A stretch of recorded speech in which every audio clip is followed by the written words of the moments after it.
Hi, it's Joy and today we're watching Superman and Lois, Season 3, Episode 7, Too Close to Home.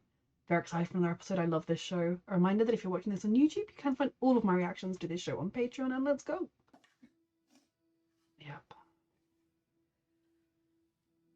Fun. One of your shirts. I can do this. Just want to get it done. You know I did. Everything's fine. We'll be home before dinner.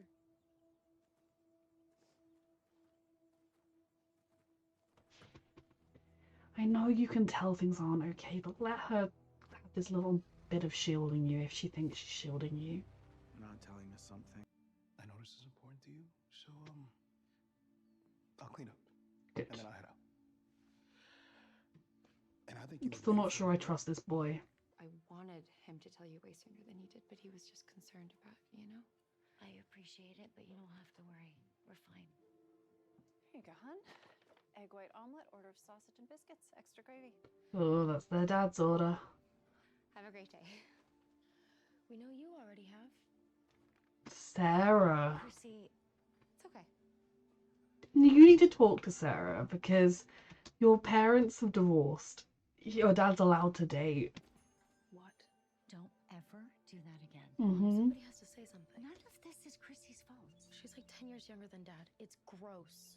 If you think it, I mean, okay, yeah, the age gap isn't great, in my opinion, but hey, look, as a daughter whose father is dating someone, married to someone 18 years younger than her, just got 10 years to take it and run with it. But it's not Chrissy's fault. You don't get to take it out on her. Plus, your parents were divorced. Like, they're not together anymore. If they were together and they were dating, then I would be burning Chrissy to the ground. Do I personally think it's very soon after the divorce, and I wouldn't feel confident if I was Chrissy that the person I was dating wanted to be with me and I wasn't just a rebound? Yes, that is how I feel, but... Everything is making me such a caring husband. Clark's the best.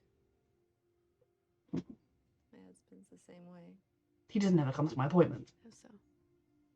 Then explain it to me. They're doing something very interesting with the villain in this series, in that, like, a lot of his Some of the things reason for what he's doing is valid, and you agree with him, and then you remember that he kills people, and you're like, oh yeah. I mean, when Jordan was sick with that kryptonite virus, that's what holograms did. Sweetheart. To save him. That was very different. It's not a earth cancer. You two just assumed because she's human. The risk is too great. It's worth a shot. My technology. Sweetheart, She you might die anyway. Enough. you know your dad would have done this if there was even a shred of a chance. Mom and I have already discussed this. Yeah, not with us. Her treatment isn't for you to decide, No. Jonathan. Like, you're... I get you want to be a part of it, and maybe this is a sign that they should include them more in discussions of how she's doing and how she's coping with it, but you don't get a say right now in what treatment she chooses. She's not alone. She has Clark, she has her dad, she has people in her life to help her with these decisions if she needs the help. She's of sane mind to make the decisions on her own, but she has people she can lean on. Of course they're not going to discuss this with you, sweetheart, but you know they would do it if there was a chance. Which is what you should have been here doing the entire time. Excuse me? But there's Kryptonian Jonathan! science we're not even using. And you're worried about your mom, but don't you dare act like I don't care just as much as you. Do you understand me? Do You are being a brat. What about you? Do you have any photos of your family? No, because if then you'd know I was I Mannheim's. don't have my phone with me. Is it going to go off later? Lois needs to figure out that she's suspicious.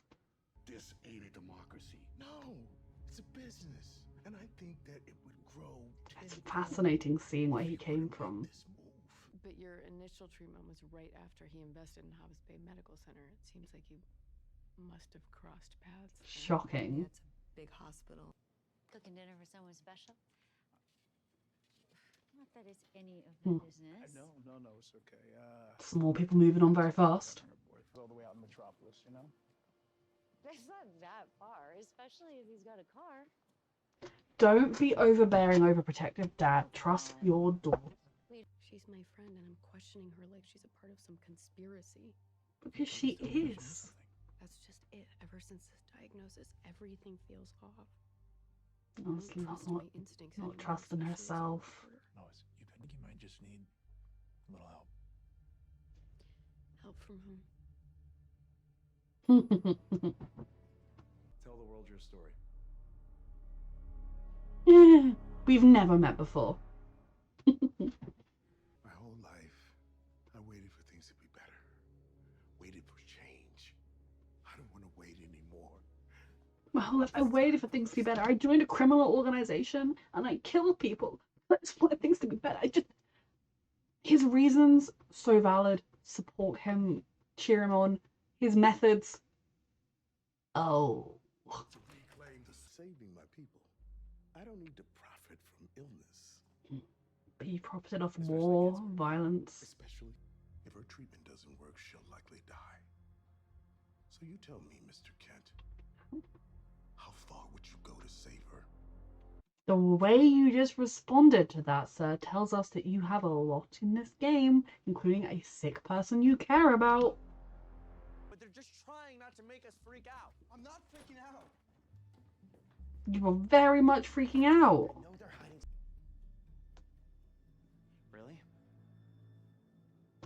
She wrote a will, my love. You've almost died yourself multiple times.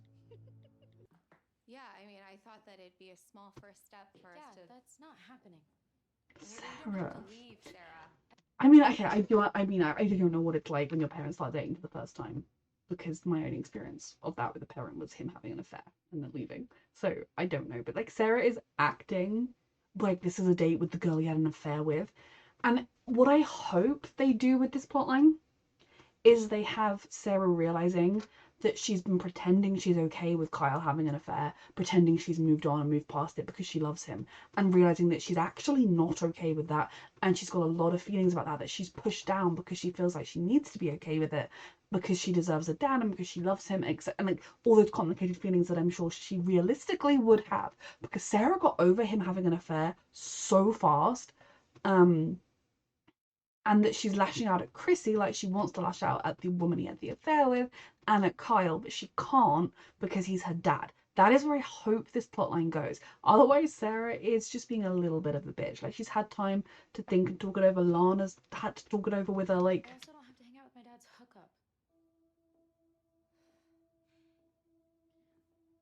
Hold up.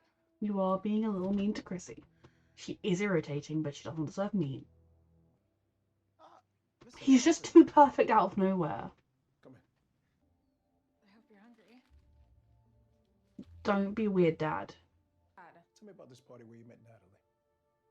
I mean, just a couple He's of going days. overprotective, weird Dad. Sir, Thanks for ruining lunch.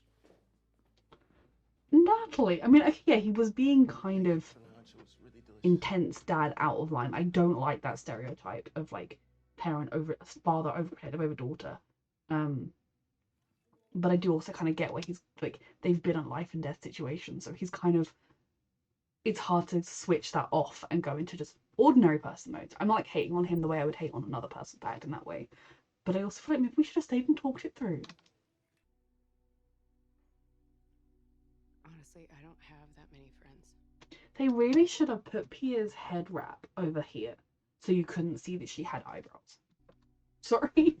For my mom, every time we watch a show where a character has chemo and they lose their hair, but they obviously still have eyebrows, my mom is always like, not what happens.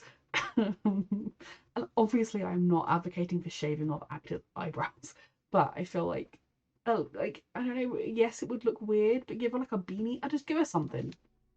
And I really like you. I feel like you were put, And going through. your chemo was scheduled to overlap with hers on all of purpose, this. Lois.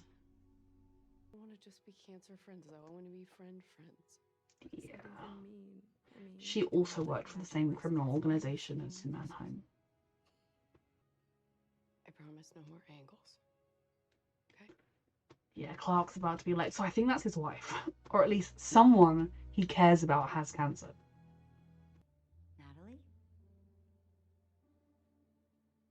I mean, I will say, the way he laughed when he called her Bug, and then when he was like, oh, I called her Nat Bug when she was little, and he kind of went, I'm a teenage boy, and that's funny.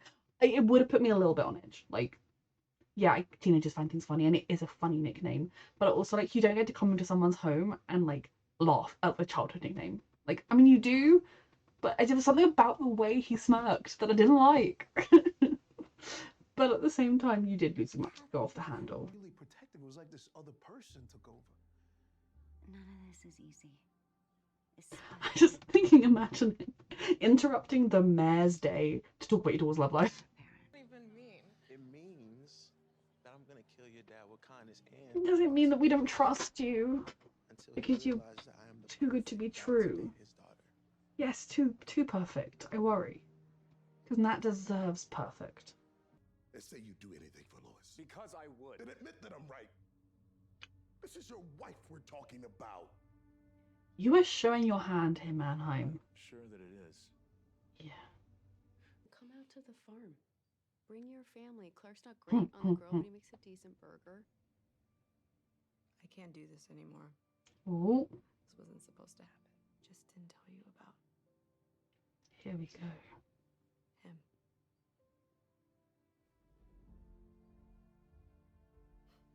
She was there to keep an eye on you. It's not who you think he is, Lois. I just didn't want them thinking the same way about Pierre. Pierre was also a criminal in the criminal gang he was in before he took over. I'm assuming they did bad things. I don't know for certain, so I'm not going to be like, Pierre's evil. But we know, we know Pierre puts on a weird mask and goes around killing people. So, like, we know that she has killed people. But, you know, from that, I can't assume. Like, the idea of wanting to do anything to protect the people you care about is noble and it is good. But that anything should come with a line. And it doesn't for these people.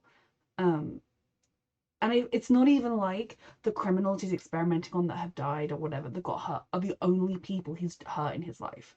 When he killed John Henry Irons, like this Earth's original one, he has killed countless people and caused harm to countless others in order to make his small patch of Metropolis better.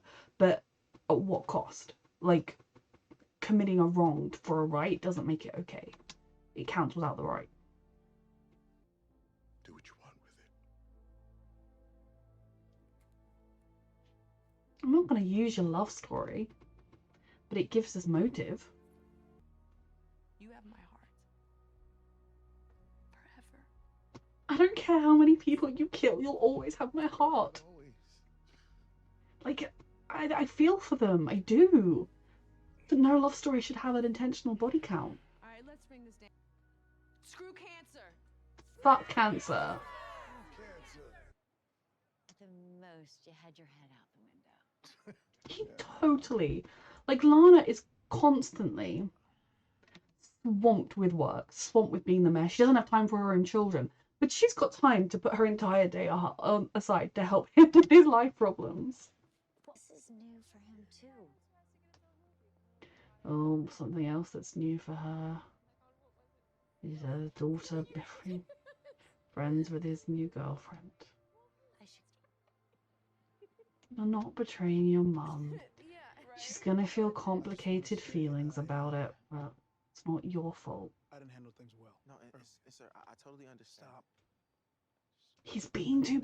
I feel like this boy is too perfect that he's definitely secretly evil. But I really want him to be perfect because Nat deserves it. Which means you're the first boy. Meanwhile, I've been chasing this brutal crime boss for years, and now all I can see is his loving, doting husband. Doesn't mean the body count's not still there. Whoa, Just in case things go bad. things are already bad. That We- kid's we trying to hear you're getting process. sick. We see you losing your hair, not eating, not drinking, weak, but you never talk to us about anything. And when we try They're to old get help from enough. your mom about what is going on, you get as Kryptonian, but us humans like mom and me, we can't. Because Hope didn't stop your dad from having a heart attack. It didn't stop your mom from having a stroke, and the last time that I checked, Hope. This is why you can't... Sometimes just not giving your kids any information, not telling them how rough it is, doesn't protect them because their brain goes there, their brain knows. This is a big reminder that he's not like you and Jordan. We see you losing your hair. You do still have a perfect head of hair. We've seen you losing it. Not use technology from the fortress. Yeah, there might be something there that can help you. Because if we use it to help your mom, it wouldn't be fair to keep it from anyone else. And sharing Kryptonian technology here. It's only just occurred to me because I'm really slow today. The parallel between them not risking using this technology, and partly for this reason, with Bruno Mannheim being willing to leave a body count behind to save his The life. greater good is just for. I just don't want you to die. I Oh, baby. No. I love you both so much. This is hard to watch. A horrible conversation to have with your babies. Maybe it's not about moving on. Maybe it's about being present. Yeah. I mean, Go to the kitchen, get the lighter. I'll grab the fireworks. right now.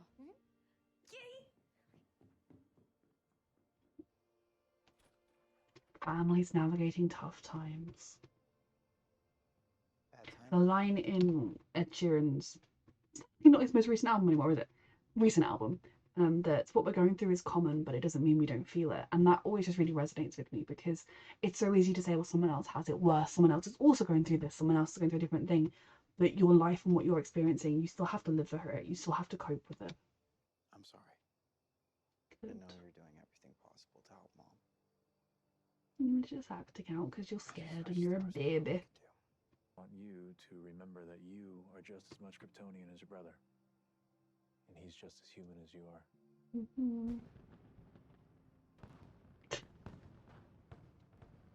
No, that's Lana. Sarah. I'm glad they get to have these memories. Being present. That's lovely. Kind of nice. Yeah. Oh, Yeah, it is. I love these people so much. So she's always been powered. Did not see that coming. I thought that was because of their experimenting. I know the real you. I've loved you since we were kids. I know you just murdered a room full of people, but I've loved you since we were kids. The body counts keeps me separate. It's not like these two people were just ordinary people doing their best, making mistakes, but trying their best. And then the terrible cancer happened, and so they've made some bad choices. Murder, left, right, and centre. Make a life with me, Pia.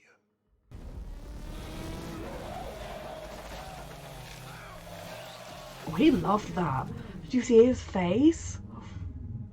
He loved watching her kill for him. I knew it. We're in the dining room. And it's not a coincidence that she had chemo at the same time as Lois and he's falling for Nat. Hilarious. And then after that, Slow down, Mateo. Your mother's had a long day. Is it a coincidence? You and this girl, you had a nice time then? Mom, I'm telling you. Because it's one hell of a coincidence. They're not talking like it was a setup, which would mean he is just a very sweet child of murderous people. And it's an extraordinary big coincidence that his dad technically killed his girlfriend's dad in this universe and has threatened his girlfriend's aunt in this universe and his girlfriend's dad. You two have to meet her. Interesting. Okay, I will give them that I wasn't expecting it to have just been a coincidence. And I will say, and I feel like I'm not in a being critical mood. If it genuinely is a coincidence that he and Natalie happened to meet and hit it off and they're having this cute puppy love and they're both really genuine in it, and we know Nat is. But her dad is also one of Bruno Mannheim's like enemies. Bruno Mannheim killed him. Like all of that is a coincidence.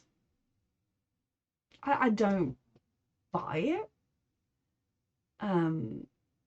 That's why I have been suspicious of this kid, because I feel like he was too perfect and I was convinced he was going to be a plant in the same way that Pia turned out to be a plant. Like she was, I guess, initially put in Lois's chemo to keep an eye on her. I suppose she could be like, she's left the room, she's gone off somewhere, she's, keeps asking questions about you or whatever, like to keep an eye on her. Just coincidence.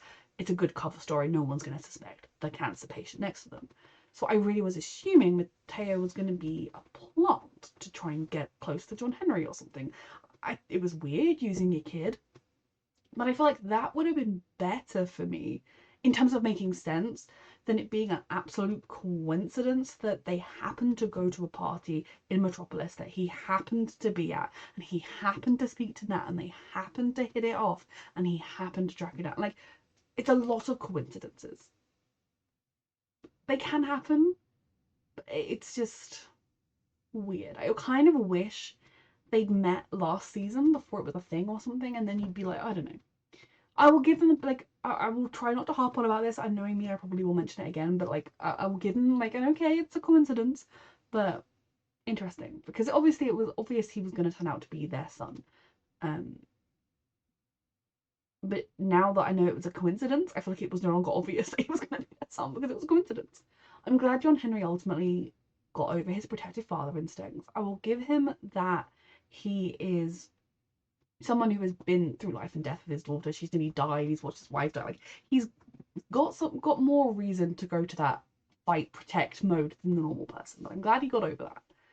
I don't know how he's going to cope when he finds out that his daughter is dating Mannheim's son. It's going to be awkward, especially if the boy is genuine and not an evil plant. Poor Nat, she just deserves a sweet love story that's just simple. I'm glad Lana and Sarah are talking. I'm glad we have moved past the really bad writing from earlier in my opinion, very bad writing from earlier in the season, and we're back to them having this close bond where Lana will open up to Sarah. She will let her in. You know, Sarah's at that age where you start becoming more equal with your parents, and you can let each other in. And she can say, you know, it made me sad, it made me reflective. And she didn't put that on Sarah. And what I loved was Sarah didn't take it as Lana attacking her. She didn't take it as, well, Mum, I wasn't doing anything wrong, Mum, I was just hanging out with Chrissy. You know, Sarah was just like, oh, I'm really sorry you feel that way. Like, what can we do for you? I really enjoyed that because it seems like this Lana and Sarah are totally separate to the ones from the mess up earlier this season. And they're back to being themselves. I love them doing the fireworks together. I'm glad Sarah was called out for being mean to Chrissy. I am annoyed that it turned out to just be she didn't like watching her dad date and not. I'm going to take it that the reason she had such a visceral reaction to it was because she is not over the fact that he had an affair with someone, because how the frick is she over that so quick? And loving like, oh, he's my dad and he's the best, I love him, when he's the reason your family broke up. Again, personal biases, I'm sure, but it's never sat right with me. But it was nice to see Sarah and Chrissy get on. If they're gonna be a permanent thing, that's good. I will say it's early in the relationship we were getting the kids involved, especially this close to the divorce. But yeah, again, Chrissy irritates me a bit. This season, I have to say, she's not been that irritating. It's more from last season. And Kyle had an affair. Have an affair. My opinion of you, oh dear, it's hit rock bottom. You can't get lower. So that being said, I'm not invested in their relationship. I couldn't really care less. But it's kind of nice that Sarah likes her, I suppose. Lana and John Henry, they have been hinting at for forever, and I almost hope they don't get together, because that would make me feel like all of the petty jealousy. Like, Kyle went from being really jealous that Lana was talking to anyway. But I feel like they are going that way. And it also tells me that John Henry and Clark have identical taste in women. Like, they just really like the exact same kind of person. And even if the people are different, they still like them. Jonathan, I feel like they kind of, I mean, it could probably be partly my fault because I had COVID and a lot of stress, because it has been a couple of weeks since I've been able to watch an episode. I feel like this kind of out of nowhere shouting and screaming at everyone about what was going on was a little bit jarring, because like, where did that come from? But I also think they did do a good enough job in the end of explaining why he was acting that way, why he was acting out, and the fact that, like, it's just him struggling with it all, him realizing that, well, if, you know, one day he can get sick but his brother probably won't, and realizing that his mum could die, because something that, as much as I do compare this to my own experiences, is something I always do, and I think it's a human normal thing to do when you watch shows, to kind of put yourself in that scenario a little bit and analyze your, I don't know, you know what I mean. My mother's cancer was not this terrible type that Lois has, and I mean, to be honest, I think even if it was, I wouldn't have been, looking back, I was 13, so I was younger than the boys, but I would not have been told. I would have been told that it was not that bad, and then it would have been like, yeah, so funerals next week. That's what I'm not joking about that. It is an impossible thing to deal with, the idea that you might lose your parents so young, that your parent might die that young. And I do not blame them for not wanting the boys to know it's that serious. because you never want to put your kids through that pain. You want them to have as perfect a life as possible and never worry about anything unnecessarily. But I think it's good that they let them in on it because they're not dumb and they're not emotionally dumb either. They are sweet boys who are tuned into their family. They can tell that something's wrong. They can tell that things are more severe than they are being told. And they're gonna go to, like, if you don't tell them the truth, their brains will go to 1,000 steps ahead. Their brains will be like, Mum's dying tomorrow. You know, they need to kind of have a open dialogue and honest with each other. So I did enjoy the scenes where they finally talked, and the scene between Jonathan and Clark at the end was lovely. He is Kryptonian. He just doesn't have any of the physical traits of it, but he is half Kryptonian. He is Kryptonian and he is human, and that is valid, even if you don't.